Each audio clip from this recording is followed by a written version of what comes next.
प्रातःकाल में सुबह 7 बजे के आसपास कोर्ट कमिश्नर द्वारा जो रिक्वेस्ट की गई थी उसमें दोनों पक्षों द्वारा बैठ के थाना संबल पर ही रजामंदी से दोनों पक्षों के सर्वे की शुरुआत हुई थी। उसके बावजूद कुछ लोगों द्वारा 2-3 फ्लैंक से लोगों ने आके पुलिस पर पथराव शुरू किया। उस पथराव को पुलिस ने रिटेलिएट किया और उसके बाद में शांति व्यवस्था है वो घंटे भर के अंदर विदिन 1 आवर कायम कर ली गई। इसका मतलब टारगेटेड तरीके से उन्होंने पुलिस को टारगेट किया, लेकिन पुलिस ने अपना संयम बरतते हुए उन पर हल्का बल प्रयोग करते हुए उनको खदेड़ने का काम किया। 2 महिलाओं द्वारा ऊपर से पथराव किया गया और एक तमंचे का फायर है, कंट्री मेड वेपन का, वो छर्रा है, वो एकदम बिल्कुल पास से निकला और एक के पांव में गोली लगा, मेरे पीआरओ के पांव में गोली लगी। जो भी व्यक्ति इस तरीके के काम में संलिप्त है उन सब के खिलाफ कठोर से कठोर कार्रवाई करके गैंगस्टर भी लगाएंगे इन सबके ऊपर।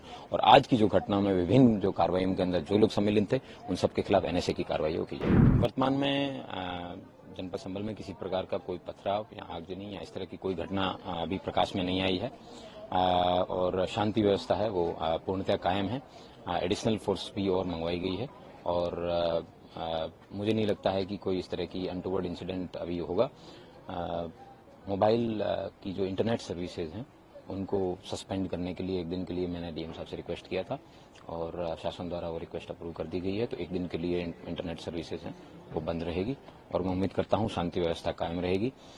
जो प्रातःकाल में सुबह 7 बजे के आसपास कोर्ट कमिश्नर द्वारा जो रिक्वेस्ट की गई थी उसमें दोनों पक्षों द्वारा बैठ के थाना संबल पर ही रजामंदी से दोनों पक्षों के सर्वे की शुरुआत हुई थी। करीबन 1.25 घंटे तक सर्वे है वो शांतिपूर्वक चला, किसी प्रकार कोई इश्यू नहीं था, लेकिन उसके बावजूद कुछ लोगों द्वारा 2-3 फ्लैंक से लोगों ने आके पुलिस पर पथराव शुरू किया। उस पथराव को पुलिस ने रिटेलिएट किया और उसके बाद में शांति व्यवस्था है वो घंटे भर के अंदर विदिन 1 आवर कायम कर ली गई।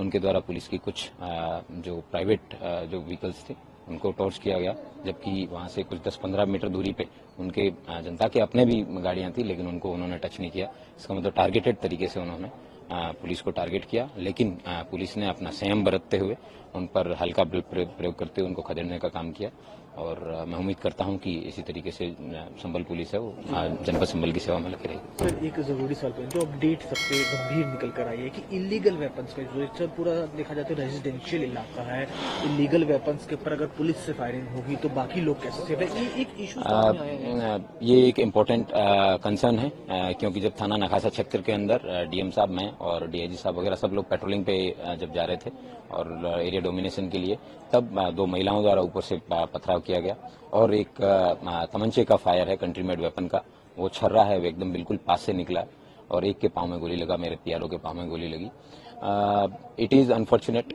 लेकिन हर एक घर का सैनिटाइजेशन करना नेक्स्ट टू इम्पॉसिबल है, बट ये बात सच है कि ये एक संवेदनशील जगह है और इस तरीके के जितने भी लोग हैं अपराधी हैं उनके खिलाफ धरपकड़ अभियान भी चलाया जाएगा और जो भी व्यक्ति इस तरीके के काम में संलिप्त है उन सब के खिलाफ कठोर से कठोर कार्रवाई करके गैंगस्टर भी लगाएंगे इन सब के ऊपर।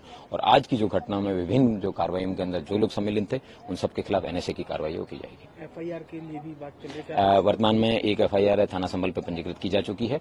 जितने भी मजरूब हैं पुलिस के करीबन 20-22 लोगों को चोटें आई है, उन सब लोगों द्वारा अपने अपना बयान दिया जा रहा है और उनकी जो है मेडिकल भी करवाया जा रहा है और उनके द्वारा अपनी अपनी एफआईआर है वो रजिस्टर की जा रही है। 21 लोग कुल डिटेन किए गए हैं अभी तक, जो आपने बताया डिटेन किए गए, 2 फीमेल है 19 मेल है। क्या कुछ खबर कुछ बताया उन्होंने, क्या कुछ था ये पूरा, क्या माइंड वॉश किया गया क्या, क्योंकि सर उन लोगों के मोबाइल से चेक किए जा रहे हैं to understand whether there was any conspiracy और नॉट, कि किस तरीके से इकट्ठे होकर एक साथ 3 फ्लैंक से ये लोग आए, जबकि वहाँ पुलिस की फोर्स भी मौजूद थी। विभिन्न चौराहों पे पुलिस द्वारा प्रॉपर डिप्लॉयमेंट किया गया था। ये बात उल्लेखनीय है कि जिस तरीके से इन लोगों द्वारा इकट्ठे हुए तो उस कंस्पिरेसी का पता लगाया जाएगा और उस पर भी अभियोग पंजीकृत करके कार्रवाई निश्चित की जाएगी। नाबालिग बच्चों का सर इन्वॉल्व होना पत्थरबाजी में एक चिंताजनक विषय आप लोगों के लिए?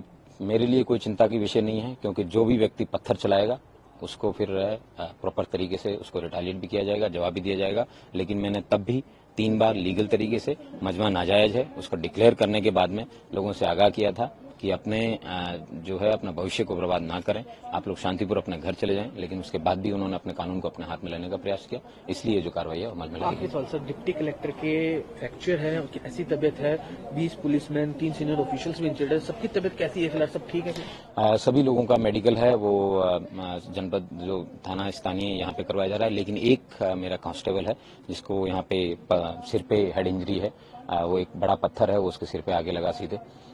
उसको मेरठ मेडिकल कॉलेज में उसका ट्रीटमेंट चल रहा है, जिसकी उसकी स्थिति चिंताजनक है। बाकी लोगों की जो ट्रीटमेंट है वो यहीं से चल रहा है और सभी लोग अपना अपना ड्यूटी पे करना, duty is more important then the health many times I understand.